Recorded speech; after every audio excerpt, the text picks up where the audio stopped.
Pemirsa, vaksinasi dosis kaping 3 majeng tenaga kesehatan ring Bali sampun ngawit kelaksanayang daweg tanggal kali Agustus warsa kali tali selikur.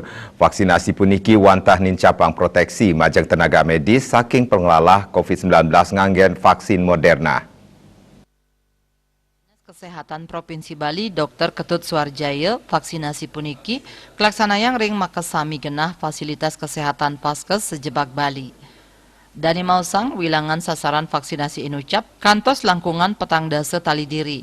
Paiketan Dani mempengabdi booster kaping 3 puniki sidang lindungi nakes ring daerah beresiko tinggi. Ngawit rahina somo tanggal kali Agustus makasami nakes presiden nerima vaksinasi kaping 3 ring Paskes.